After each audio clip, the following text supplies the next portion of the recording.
വിഭാഗം പെണ്ണുങ്ങൾ അല്ലാഹു ശപിച്ചിരിക്കുകയാ. അവൾ അല്ലാഹുവിന്റെ ശാപം കിട്ടിയവളാ, അവൾ അല്ലാഹുവിന്റെ ശാപം കിട്ടിയവളാ. അല്ലാഹു ശപിച്ചാ നന്നാകുവോ മോളെ? അല്ലാഹു ശപിച്ചാ നന്നാവോ? ശപിച്ചവനാണ് ഇബ്ലീസ്. അവന്റെ അവസ്ഥ എന്താണെന്ന് എനിക്കും നിങ്ങൾക്കും അറിയാമല്ലോ. അതുകൊണ്ട് അല്ലാഹു ശപിച്ച 3 വിഭാഗം പെണ്ണുങ്ങളുണ്ട്. അതിലെ ഒന്നാമത്തെ വിഭാഗമാരാ? എന്റെ പ്രിയപ്പെട്ട ചെറുപ്പക്കാരാ, എന്റെ പ്രിയപ്പെട്ട യുവത്വേ, അല്ലാഹുവിന്റെ ശാപം കിട്ടിയ 3 വിഭാഗത്തിൽ ഒന്നാമത്തെ വിഭാഗം പച്ചകുത്തുന്നവരാ. ഇന്ന് പച്ചകുത്തുന്നത് ഒരു വല്ലാത്ത ട്രെൻഡാണല്ലോ. ശരീരത്തു പച്ചകുത്തുന്നത് ഇന്ന് വല്ലാത്ത ട്രെൻഡാണല്ലോ. നേരത്തെ ആണുങ്ങൾ മാത്രമാണ് ചെയ്തതെങ്കിൽ ഇന്ന് പെണ്ണുങ്ങളിലേക്കും കടന്നു വന്നിരിക്കുകയാ. അവളുള്ള വീട് നേരെയാകൂല. അല്ലാഹുവിന്റെ ശാപം കിട്ടിയവളുള്ള വീട്. റസൂലുള്ള പറയുകയാണ്, നിന്റെ ഭാര്യയുണ്ടോ, നിന്റെ മക്കളുണ്ടോ, നിന്റെ കൂടപ്പിറപ്പുണ്ടോ? അല്ലാഹു ശപിച്ച 3 വിഭാഗത്തിൽ നിന്റെ വീട്ടിലെ ഏതെങ്കിലും ഒരു പെണ്ണുണ്ടോ? റസൂലുള്ള പറയുകയാ, പച്ചകുത്തുന്നവരെ അല്ലാഹു ശപിച്ചിട്ടുണ്ട്.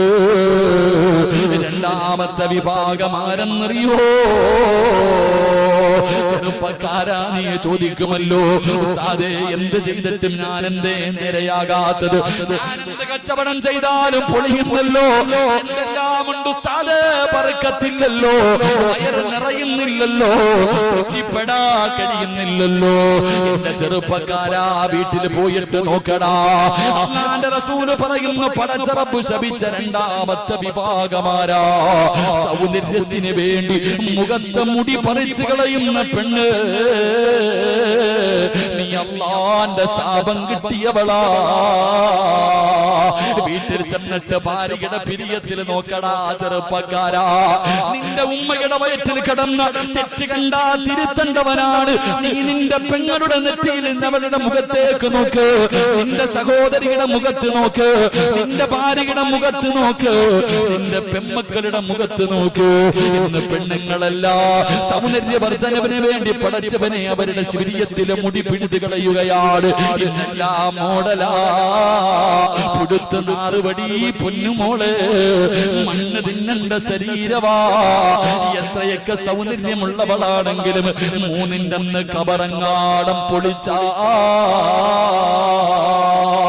അല്ലാഹുവേ, ചിതലും പുഴുക്കളും താവളം പെരുത്തുണ്ടതിൽ സന്തോഷമാണവകൾ കൂടി ചെല്ലുന്നതിൽ. പൊൻവർണ്ണ കോമള മൃദുലമായ ശരീരമിൽ സമരത്തിലാണ് പരസ്പരം തിന്നുന്നതിൽ. കാർഡില്ലറേഷന് വേണ്ട പോലതിലുണ്ട്, ക്യൂ സിസ്റ്റമില്ല, തള്ളലാണത് കൊണ്ട്. ഇതെല്ലാം പുഴുക്കൾ തിന്നുന്ന ഒരു ദിവസം വരാനുണ്ട് മോളെ. നിന്റെ സൗന്ദര്യം നാട്ടുകാർക്ക് കാണാനുള്ളതല്ല, നിന്റെ സൗന്ദര്യം നിന്റെ ഭർത്താവിന് ആസ്വദിക്കാനുള്ളതാ. നാട്ടുകാരുടെ മുന്നിൽ സൗന്ദര്യമുള്ളവളാണെന്ന് തെളിയിക്കാ. തന്റെ മുഖത്തിലെയും തന്റെ പെരിയത്തിലെയും മുടി പിഴുതു കളയുന്ന ഉമ്മമാരെ, അല്ലാഹു ശപിച്ചവളാണ് നീ, അല്ലാഹുവിന്റെ ശാപം കിട്ടിയവളാണ് നീ. അങ്ങനെ ഏതെങ്കിലും ഒരു പെണ്ണു ഈ മഹാനിന്റെ ചാരത്ത് വന്നിരിപ്പുണ്ടോ? അല്ലാഹുവിന്റെ മുന്നിൽ പൊട്ടിക്കരന്ന് തൗബ ചെയ്തോ? അല്ലാഹുവിന്റെ മുന്നിൽ പൊട്ടിക്കരന്നിട്ട് തൗബ ചെയ്തിട്ട് അല്ലാഹുവിന്റെ സ്നേഹം നേടാതെ പോകല്ലേ. മൂന്നാമത്തെ വിഭാഗമാരാ? അല്ലാഹുവിന്റെ ശാപം കിട്ടുന്ന മൂന്നാമത്തെ വിഭാഗം എന്റെ പ്രിയപ്പെട്ടവരെ, നരച്ച മുടി മറയ്ക്കുന്നവരാ. പടച്ചവനെ ഇന്ന് പ്രായം മറയ്ക്കാതെ, ഇന്ന് പ്രായം മറയ്ക്കാ പടച്ചവനെ നരച്ച മുടിയുടെ മുന്നില് എന്റെ പ്രിയപ്പെട്ടവരെ കറുത്ത പെയിന്റടിച്ചിട്ട് നടക്കുന്ന ചെറുപ്പക്കാരാ, എന്റെ പ്രിയപ്പെട്ട പെങ്ങന്മാര്, അല്ലാഹുവിന്റെ റസൂൽ അവിടുന്ന് പറയുകയാ, നീ ശാപം കിട്ടിയവളാണ്, പടച്ച റബ്ബിന്റെ ശാപം കിട്ടിയവളാണ്. അതുകൊണ്ട് എന്റെ പ്രിയപ്പെട്ട മാതാപിതാക്കളോട് പറയുകയാണ്, ഈ പറയുന്ന 3 വിഭാഗം പെണ്ണുങ്ങൾ നിങ്ങളുടെ വീട്ടിലുണ്ടോ? അവർ അല്ലാഹുവിന്റെ ശാപം വാങ്ങുന്നവരാ. അതുകൊണ്ട് എന്റെ പ്രിയപ്പെട്ട സഹോദരിമാരോട്, എന്റെ പെങ്ങന്മാരോട് എനിക്ക് പറയാനുള്ളത്, നിങ്ങൾ പടച്ചവനെ ഭയന്ന് ജീവിക്കൂ. അല്ലാഹുവിനെ മറന്നു പോകല്ലേ, വന്ന വഴി മറന്നു പോകല്ലേ. നിങ്ങളെ എല്ലാ പാപങ്ങളും കെടികളാ. ഇടയ്ക്കിടയ്ക്ക് നോവൽ വായിക്കുന്നതൊക്കെ എടുത്ത് മാറ്റൂ. എന്തിനാ സിനിമാ താരങ്ങളെ കണ്ടുപിടിക്കുന്നത്, സീരിയൽ നടിമാരെ കണ്ടുപിടിക്കുന്നത്, മോഡലുകളുടെ ചരിത്രം വായിക്കുന്നത്? നിങ്ങളെ നിന്നെ പോലെ വിചാരമുള്ള പച്ചയിറച്ചിയുള്ള നിന്നെക്കാല് കാടാരടകുള്ള നിന്നെക്കാലും ഒരുപാട് സ്വപ്നങ്ങളും പ്രതീക്ഷകളുമായി കഴിഞ്ഞിരുന്ന എത്രയോ മഹതിമാരുണ്ട്. ആയിഷ ബീവിയുടെ ചരിത്രമെടുത്ത് വായിച്ചു നോക്ക്, ഖദീജ ബീവിയുടെ ചരിത്രമെടുത്ത് വായിച്ചു നോക്ക്, ഫാത്തിമ ബീവിയുടെ ചരിത്രമെടുത്ത് വായിച്ചു നോക്ക്. ഒരുപാട് സഹാബി വനിതകളുടെ ചരിത്രം നിനക്ക് പഠിക്കാറില്ലേ? നഫീസത്തുൽ മിസ്രിയ എന്തൊരു സൗന്ദര്യമുള്ള പെണ്ണായിരുന്നു.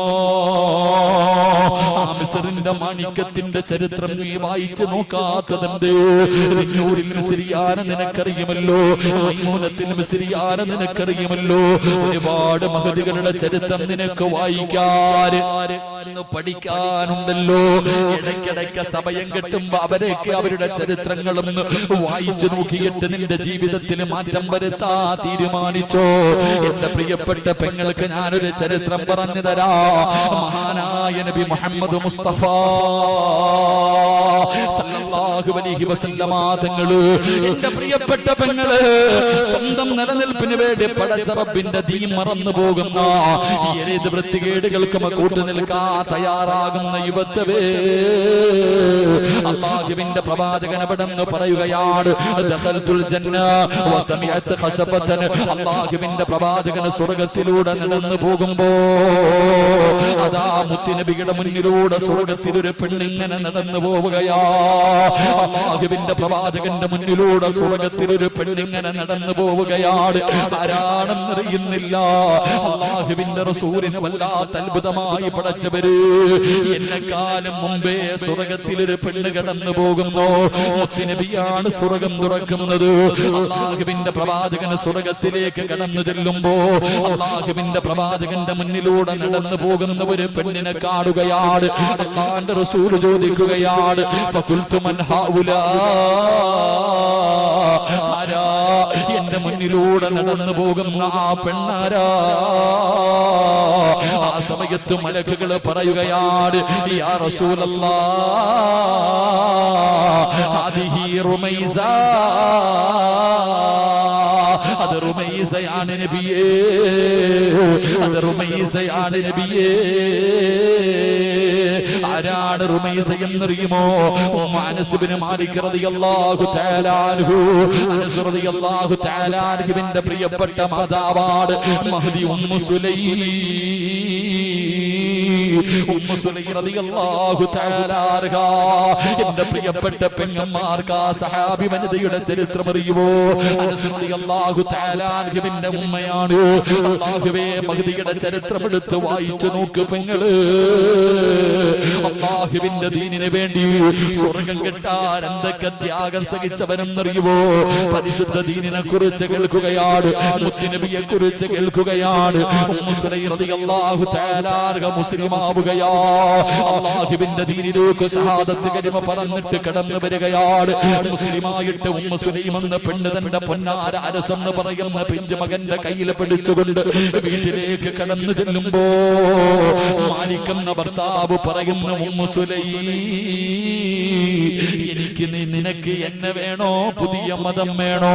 നിനക്ക് ഇസ്ലാം മതമാണോ വേണ്ടത്, എന്നെയാണോ നിനക്ക് വേണ്ടത്?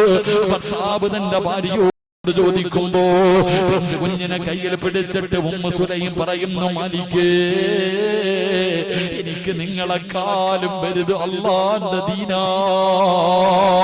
എനിക്ക് പടച്ച റബ്ബിനെയാ വേണ്ടത്, എനിക്ക് മുത്തുനബിയാണ് വേണ്ടത്. ഉമ്മു സുലൈം മതം കളഞ്ഞില്ലെങ്കിൽ ഞാൻ എന്നെ ഉപേക്ഷിക്കും. ഉമ്മു സുലൈം ഭർത്താവ് പറയുകയാ, നിന്നെ ഞാൻ ഉപേക്ഷിക്കും, ഈ പിഞ്ചു മകനെയും കൊണ്ട് നീ ഒറ്റയ്ക്ക് ജീവിക്കേണ്ടി വരും. ഉമ്മു സുലൈം റളിയല്ലാഹു തആല അൻഹു പറഞ്ഞു, അല്ലാഹുവിന്റെ ദീൻ വലിച്ചെറിയാൻ എനിക്ക് പറ്റൂല. എനിക്ക് അല്ലാഹുവെ വേണം, എനിക്ക് മുത്തുനബിയെ വേണം, എനിക്ക് എന്റെ ദീൻ വേണം. അതുപോലെ നിങ്ങളെയും എനിക്ക് വേണം.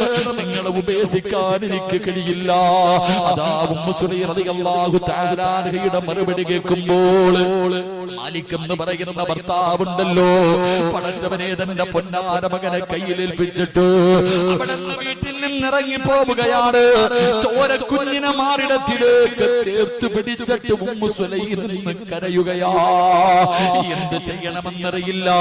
മുസ്ലിമായതിന്റെ പേരിൽ തന്റെ പ്രിയപ്പെട്ട ഭർത്താവ് ഉപേക്ഷിച്ചിട്ട് ഇറങ്ങി പോവുകയാണ്. Ummu Sulaim തകർന്നില്ല. അനസ് എന്ന് പറയുന്ന പൊന്നുമോനെ വല്ലാതെ കഷ്ടപ്പെട്ട് വളർത്തുകയാണ്. അല്ലാഹുവേ, ഒരുപാട് ത്യാഗങ്ങൾ സഹിച്ച് വളർത്തുകയാ. അവസാനം എന്റെ പ്രിയപ്പെട്ടവരെ, മഹാനായ നബി മുഹമ്മദ് മുസ്തഫ സല്ലല്ലാഹു അലൈഹി വസല്ലമ തങ്ങൾ ഹിജ്റ ചെയ്ത നാട്ടിലേക്ക് വന്നപ്പോ എല്ലാവരും അല്ലാഹുവിന്റെ പ്രവാചകന്റെ മുന്നിലേക്ക് ഓടുകയാണ്. ഈ പ്രപഞ്ചം തന്നെ സൃഷ്ടിക്കാൻ കാരണക്കാരനായ മുത്തുനബി മുഹമ്മദ് മുസ്തഫ സല്ലല്ലാഹു അലൈഹി വസല്ലമ തങ്ങളെ കാണുമ്പോ എല്ലാവരും സമ്മാന പൊതിയുമായിട്ട് ഓടുകയാണ്. മുത്തുനബിയുടെ കയ്യിൽ കൊണ്ടുപോയി സമ്മാനം കൊടുക്കുമ്പോ ഉമ്മു സുലൈം റളിയല്ലാഹു തആല വീടിന്റെ അകത്തിരുന്ന് കരയുന്നു. അല്ലാഹ്, എന്റെ കയ്യിലൊന്നുമില്ലല്ലോ റബ്ബേ, മുത്തുനബിക്ക് കൊടുക്കാ, ലോകത്തിന്റെ നേതാവിനെ കൊടുക്കാ, കണ്ടിരുന്ന ആദ്യമായിട്ട് മുത്തുനബിയെ കാണുമ്പോ കൊടുക്കാ, തന്റെ കയ്യിലൊന്നുമില്ലല്ലോ. ഉമ്മു സുലൈം വീടിന്റെ അകത്തിരുന്ന് കരയുകയാണ്. എന്നിട്ട് തന്റെ പൊന്നാര മകനെയുണ്ടല്ലോ, അനസ് എന്ന് പറയുന്ന 10 വയസ്സുള്ള തന്റെ പൊന്നാര മകനെ ഒരുക്കുകയാണ്. പുതിയ വസ്ത്രങ്ങൾ ധരിപ്പിച്ചു, തന്റെ പൊന്നുമോനെ കുളിപ്പിച്ച് വസ്ത്രം ധരിപ്പിച്ച് സുഗന്ധം തേച്ചിട്ട് തന്റെ പൊന്നുമോനെ കെട്ടിപ്പിടിച്ചിട്ട് ചുംബനം കൊടുക്കുകയാ. അനസ് എന്ന് പറയുന്ന പൊന്നുമകൻ ചോദിക്കുന്നു, എന്തിനാവുമ്മ കരയുന്നത്? എന്തിനാവുമ്മ കരയുന്നത്? തന്റെ പൊന്നാര മകന് കെട്ടിപ്പിടിച്ച് ചുംബനം കൊടുത്തിട്ട് കയ്യിൽ പിടിച്ചുകൊണ്ട് ഇലാ ഹദ്റത്തി റസൂലില്ലാഹ്, അല്ലാഹുവിന്റെ പ്രവാചകന്റെ ചാരത്തേക്ക് ഉമ്മു സുലൈം കടന്നു പോവുകയാണ്. അല്ലാഹുവിന്റെ പ്രവാചകന്റെ മുന്നിലേക്ക് കടന്നു ചെന്നിട്ട് അവിടെ നിന്ന് പറയുന്നു, നബിയേ, യാ റസൂലല്ലാഹ്, അല്ലാഹുവിന്റെ റസൂലേ, എല്ലാവരും അങ്ങേക്ക് സമ്മാനം കൊണ്ടുവന്ന് തരുന്നുണ്ട്. വിലപിടിപ്പുള്ള സമ്മാനങ്ങള് എല്ലാവരും അങ്ങയുടെ കയ്യിൽ കൊണ്ടുവന്ന് തരുന്നുണ്ട്. എന്റെ കയ്യിൽ തരാനൊന്നുമില്ല നബിയേ, ഞാൻ പാവപ്പെട്ടവളാ, എന്റെ കയ്യിൽ തരാനൊന്നുമില്ല നബിയേ. എനിക്ക് ലോകത്തിലെ ഏറ്റവും ഇഷ്ടം അല്ലാഹുവും അവന്റെ പ്രവാചകനും കഴിഞ്ഞാൽ എനിക്കിന്ന് ലോകത്തിൽ ഏറ്റവും ഇഷ്ടപ്പെട്ടത് എന്റെ പൊന്നുമകൻ അനസിനെയാണ് നബിയേ. എനിക്ക് ഏറ്റവും ഇഷ്ടപ്പെട്ടത് എന്റെ 10 വയസ്സുള്ള പൊന്നുമോനെയാ. അങ്ങയുടെ കയ്യിൽ തരാൻ എന്റെ കയ്യിലൊന്നുമില്ല. 10 വയസ്സുകാരനായ അനസ് എന്ന് പറയുന്ന പൊന്നുമോനെ മുത്തുനബിയുടെ കയ്യിൽ കൊടുത്തിട്ട് പറയുന്നു, യാ റസൂലല്ലാഹ്, ഇവനെ എടുത്തോ നബിയേ, എന്റെ പൊന്നുമോനെ എടുത്തോ നബിയേ. അങ്ങയുടെ ചെരുപ്പെടുത്ത് തരാൻ, അങ്ങക്ക് വെള്ളമെടുത്ത് തരാൻ, അങ്ങക്കൊരു സാധ്യമായിട്ട് എന്റെ പൊന്നുമകനെ എടുത്തോ നബിയേ. അനസ് എന്ന് പറയുന്ന 10 വയസ്സുള്ള 9.5 മാസക്കാലം ഗർഭം ചുമന്ന് മരണവേദനയുടെ വേദനയെന്ന് പ്രസവിച്ച തന്റെ പൊന്നാര 10 വയസ്സുള്ള മകന് അല്ലാഹുവിന്റെ റസൂലിന്റെ കയ്യിലേക്ക് വെച്ച് കൊടുത്തിട്ട് ഈ ഉമ്മ പറഞ്ഞതെന്തെന്നറിയുവോ മോനെ അനസ്? നാളെ അല്ലാഹുവിന്റെ പരലോകത്ത് വെച്ച് കാണുമ്പോ ഈ ഉമ്മാനെ നീ കയ്യിൽ പിടിച്ച് സ്വർഗത്തിൽ കൊണ്ടുപോകണേ അനസ്, എന്നെ നീ സ്വർഗത്തിൽ കൊണ്ടുപോകണേ അനസ്. അല്ലാഹുവിന്റെ റസൂലിന്റെ കയ്യിലേക്ക് തന്റെ പൊന്നുമകന്റെ കൈ പിടിച്ച് കൊടുത്തെന്ന് ചരിത്രം പറയുമ്പോ അല്ലാഹു ഇഷ്ടപ്പെട്ട ഒരു മഹാനിന്റെ ചാരത്ത് കടന്നു വന്ന എന്റെ പ്രിയപ്പെട്ട ഉമ്മ പെങ്ങന്മാരോട് ചോദിക്കുകയാ, ആ ഉമ്മു സുലൈം കിടക്കുന്ന സ്വർഗമുണ്ടല്ലോ, ആ സ്വർഗത്തിൽ കിടക്കുന്നത് പോയിട്ട് ആ സ്വർഗം ചോദിക്കുന്നത് പോയിട്ട്, ആ സ്വർഗമെന്ന് കാണുന്നത് പോയിട്ട്, ആ സ്വർഗത്തിന്റെ പരിമളം 500 വർഷത്തെ വടി ദൂരം വരെ അടിച്ചു വീശുന്നുണ്ട്. അന്ന് ശ്വസിക്കാ, അതൊന്ന് ശ്വസിക്കാ നമുക്ക് അർഹതയുണ്ടോ പെങ്ങള്? അതുകൊണ്ട് എന്റെ പെങ്ങളോട് പറയുകയാ, അഹങ്കാരമൊക്കെ മാറ്റുമോളെ. എപ്പോഴെവിടെ വെച്ചാണ് മരണം വരുന്നതെന്നറിയില്ല. അതുകൊണ്ട് എന്റെ പ്രിയപ്പെട്ടവരോട് എനിക്ക് പറയാറുള്ളത് ഞാൻ നിർത്തുകയാണ്. ഇന്നലെ കണ്ടവനെ എന്ന് കാണാത്ത ദുനിയാവാ. നമുക്കൊക്കെ ഒരു ചിന്തയുണ്ട്, നമുക്കൊന്നും രോഗമില്ലല്ലോ, ക്യാൻസർ ഇല്ലല്ലോ, ട്യൂമർ ഇല്ലല്ലോ, കിഡ്നി തകർന്നിട്ടില്ലല്ലോ, എനിക്ക് പ്രായമായില്ലല്ലോ, ഞാനിപ്പോഴെങ്ങും മരിക്കൂല, ഇനിയും ഒരുപാട് കാലം ജീവിക്കുമെന്ന ഒരു ധാരണ നമുക്കുണ്ട് മുസ്ലിമേ. എങ്കിലാരാ പറഞ്ഞത്, എങ്കിലാരാ പറഞ്ഞത്? തുഅമ്മീലു ഫിദ്ദുനിയാ തവീലൻ വലാ തദ്രീ ഇലാ ജന്ന ലൈലുൻ ഹൽ തഖീസു ഇലൽ ഫജ്രി وكم من صحيح مات من غير علة وكم من مريض عاش دهرا لا تجري. കവിയവിടെന്ന് ചോദിക്കുകയാണ്, കവിയവിടെന്ന് ചോദിക്കുകയാ. നമ്മുടെ ചില പ്രവർത്തനങ്ങളും നടത്തവും നമ്മുടെ ജീവിതവും കണ്ട ഒരിക്കലും മരിക്കാത്തവനെ പോലെ ഇങ്ങനെ നടക്കുന്നവരോട് കവി ചോദിക്കുകയാ, ഇലാ ജന്ന ലൈലുൻ ഹൽ തഈസു ഇലൽ ഫജ്രി. രാവിലെ സലാം പറഞ്ഞിട്ട് ജോലിക്ക് പോയ നിന്റെ വാപ്പ എവിടെ പോയടാ? രാവിലെ ജോലിക്ക് പോകുവാണെന്ന് പറഞ്ഞ് കെട്ടിപ്പിടിച്ച് ചുംബനം തന്നിട്ട് ജോലിക്ക് പോയ നിന്റെ വാപ്പ എവിടെ പോയി? രാവിലെ പാതിരാത്രി ഭക്ഷണം കഴിച്ച് ഉമ്മയുടെ കൂടെ കിടപ്പറയിലേക്ക് കടന്ന നിന്റെ വാപ്പ എവിടെ? നിന്റെ ഉമ്മ എവിടെ? രാവിലെ പോയവർ വൈകുന്നേരം തികച്ചില്ല, വൈകുന്നേരത്തെ കടന്നവര് രാവിലെ എഴുന്നേറ്റില്ല. കണ്ടില്ലേടാ കൊണ്ടുപോയത്? മൂക്കിന്റെ ദ്വാരം പഞ്ഞി കൊണ്ടടയ്ക്കുന്നേ. കാണേണ്ടവർ കണ്ടോ ഇതാ പൊതിയുന്നേ. മയ്യത്തുകട്ടിൽ തോളിലേക്കുയരുന്നേ.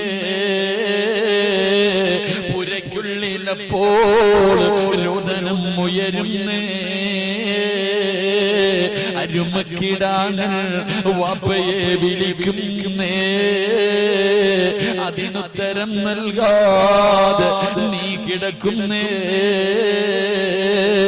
വെള്ള തുണിയിലേക്ക് കുളിപ്പിച്ചിട്ട് നിന്റെ വാപ്പാനെ കൊണ്ടുകിടത്തി, നിന്റെ ഉമ്മാനെ കൊണ്ടുകിടത്തി, നിന്റെ കുടുംബത്തിലെ പലരെയും കൊണ്ടുകിടത്തി. മൂക്കിന്റെ താരത്ത് പഞ്ഞികെടുത്ത് വെച്ചു, ചെവിയിലും വായിലും കണ്ണിലുമെല്ലാം പഞ്ഞികെടുത്ത് വെച്ച് 3 കഷ്ടം വെള്ള തുണിയെടുത്ത് പൊതിഞ്ഞിട്ട് അതാ തലയിലും കാലിലും തുണിയങ്ങ് ചുരുട്ടിയിട്ട് 3 കെട്ട് കെട്ടിയിട്ട് പള്ളിയിൽ നിന്ന് കൊണ്ടുവന്ന മയ്യത്ത് കെട്ടിനകത്ത് എടുത്തു വെച്ച് 6 പേര് ചുമന്നുകൊണ്ട് പള്ളിപ്പറമ്പിൽ കൊണ്ടുപോയി കുടിച്ചിട്ടില്ലടാ. എന്തേ ചിന്തിക്കാത്തത്? നീ വിചാരിച്ചോ ക്യാൻസർ ഉണ്ടെങ്കിലേ മരിക്കുമെന്ന്, ട്യൂമർ വന്നാലേ മരിക്കുമെന്ന് നീ കരുതിയെങ്കിൽ ഇല്ലടാ. വകം മിൻ സ്വഹീഹിൻ മാത മിൻ ഗൈരി ഇല്ലത്തി. ഒരു രോഗവുമില്ലാത്തവർ പെട്ടെന്ന് വീണും മരിച്ചു പോകുന്നടാ ചെറുപ്പക്കാരാ. കഴിഞ്ഞ ഞായറാഴ്ച ദിവസം ചങ്ങനാശ്ശേരിയിലെ റബ്ബേ 28-ാം തീയതി 27-ാം തീയതി ചങ്ങനാശ്ശേരിയിലെ മക്കാമിൽ കിടക്കുന്ന കറുത്ത തങ്ങളുടെ ആണ്ട് നേർച്ചയായിരുന്നു. എന്റെ പ്രിയപ്പെട്ടവരെ, എന്റെ മഹല്ലില്, ഞാൻ ജോലി ചെയ്യുന്ന മഹല്ലില് 18 വയസ്സുള്ള ചെറുപ്പക്കാരൻ പടച്ചവനെ ഗൾഫിൽ നിന്ന് വന്നതാണ്, ഗൾഫിൽ നിന്ന് വന്നതാണ്. തന്റെ പൊന്നാര മകനെ കൊണ്ടുവന്ന് വിട്ടിട്ട് വാപ്പ അങ്ങോട്ട് പോയതേ ഉള്ളൂ. ഒരു ദിവസമേ കഴിഞ്ഞുള്ളൂ. 18 വയസ്സുള്ള പൊന്നുമോ ഭക്ഷണം കഴിഞ്ഞിട്ട് കിടന്നതാ.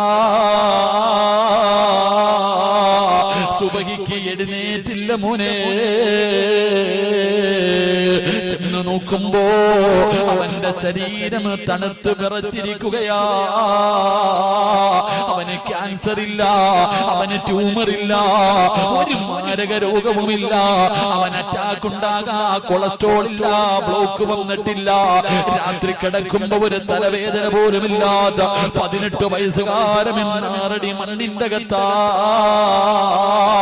തന്റെ പ്രിയപ്പെട്ട ഭാര്യ പ്രസവിച്ചിട്ട് 6 മാസം. പടച്ചവനെ, എന്റെ പള്ളിയുടെ നമ്മുടെ പരിസരം കോട്ടയം ജില്ലയില് അതാ തന്റെ പൊന്നാര ഭാര്യ പ്രസവിച്ചിട്ട് 6 മാസമായി. 27 വയസ്സുള്ള ചെറുപ്പക്കാരന് വാപ്പയും ഉമ്മയും ഭാര്യയും ഒരുമിച്ചിരുന്ന് രാത്രി ഭക്ഷണം കഴിക്കുകയാണ്. കഴിച്ചുകൊണ്ടിരിക്കുമ്പോ ചോറ് വാരിയിട്ട് വായിലേക്ക് വെക്കാൻ പോകുമ്പോ ഒന്ന് പുറകിലേക്ക് വീണു. മോനെ, അനക്കമില്ലടാ. ഹോസ്പിറ്റലിൽ കൊണ്ടുപോകുമ്പോ ഡോക്ടർ പറഞ്ഞു സൈലന്റ് അറ്റാക്കാ. എത്രയോ പിഞ്ചുമക്കളുടെ മയ്യത്ത് കബറടക്കി വരുന്നുണ്ട്, എത്രയോ പിഞ്ചു കുഞ്ഞുങ്ങളുടെ മയ്യത്ത് കബറടക്കി വരുന്നുണ്ട്. എന്തേ നിനക്കും മരിക്കേണ്ടവനാണെന്ന് തോന്നാത്തതെന്താണ്? അതുകൊണ്ട് പറയുകയാ, എപ്പോഴെവിടെ വെച്ചാ വരുന്നതെന്നറിയില്ല, ഏത് രീതിയിലാ വരുന്നതെന്നറിയില്ല. അതുകൊണ്ട് ഒരുങ്ങിക്കോ, അതുകൊണ്ട് ഒരുങ്ങിക്കോ, സ്വന്തം കാര്യം നോക്കിക്കോ.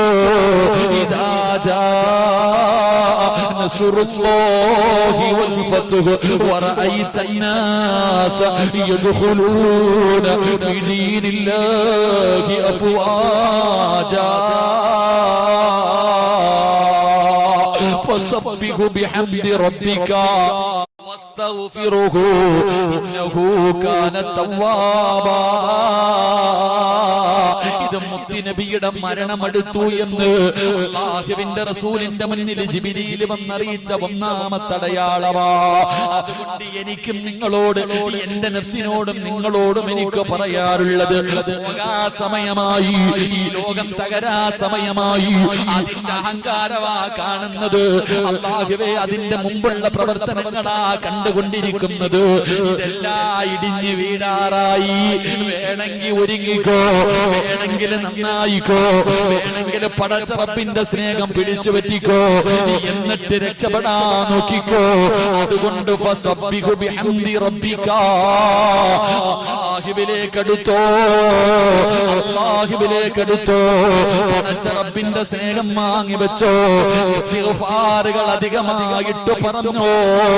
മരണത്തിന് വേണ്ടി ഒരുങ്ങിക്കോ. അതുകൊണ്ട് എന്റെ പ്രിയപ്പെട്ട പെങ്ങള്, ഭൂമിയിൽ ദുരന്തമുണ്ടാകാറുള്ള 4ാമത്തെ കാരണം എന്തെന്നറിയോ?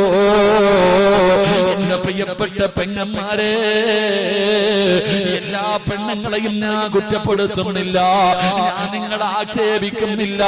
കാരണം നിങ്ങളുടെ കാലിന്റെ ചുവട്ടിലാ സ്വർഗം കിടക്കുന്നത്, ഉമ്മാന്റെ കാൽ ചുവട്ടിലല്ലേ സ്വർഗം കിടക്കുന്നത്. അതുകൊണ്ട് എന്റെ ഉമ്മ പെങ്ങന്മാരെ ഞാൻ അവഹേളിക്കുന്നില്ല, നിങ്ങളെ കുറ്റപ്പെടുത്തുന്നില്ല. പക്ഷേ നിങ്ങളിലെ ചില പെണ്ണുങ്ങളുണ്ടല്ലോ, അവർ 6ാം നൂറ്റാണ്ടിൽ ജീവിച്ചിരുന്ന, കാട്ടറബികളുടെ കാലത്ത് ജീവിച്ചിരുന്ന പെണ്ണുങ്ങളെക്കാലം തരതാഴ്ന്ന ജീവിതമാ. ഇരുണ്ട യുഗമെന്ന് വിളിക്കുന്ന ഡാർക്ക് ഏജിലെ പെണ്ണുങ്ങളെക്കാല് കഷ്ടവാ. ആ കാലമാണ് മോള് ദുരന്തങ്ങൾ വലിച്ചു വെക്കുന്നതെന്ന് ചരിത്രം പറയുമ്പോ എന്റെ പ്രിയപ്പെട്ടവരെ ഒരുങ്ങിക്കോ. അല്ലാഹുവേ, കരുണക്കടലായ നിന്റെ നിന്റെ അദാബുകളെ തൊട്ട്, നിന്റെ ദുരന്തങ്ങളെ തൊട്ട് നീ ഞങ്ങളെ കാക്കണേ അല്ലാ, നീ ഞങ്ങളെ കാത്തിരക്ഷിക്കണേ അല്ലാ. പടച്ചവന്, ഞങ്ങളുടെ നാടുകള് പ്രകൃതി ദുരന്തങ്ങളെ തൊട്ട് നീ കാത്തിരക്ഷിക്കണേ റബ്ബേ. ഈ സദസ് അതിനൊരു സബബാക്കണേ അല്ലാ.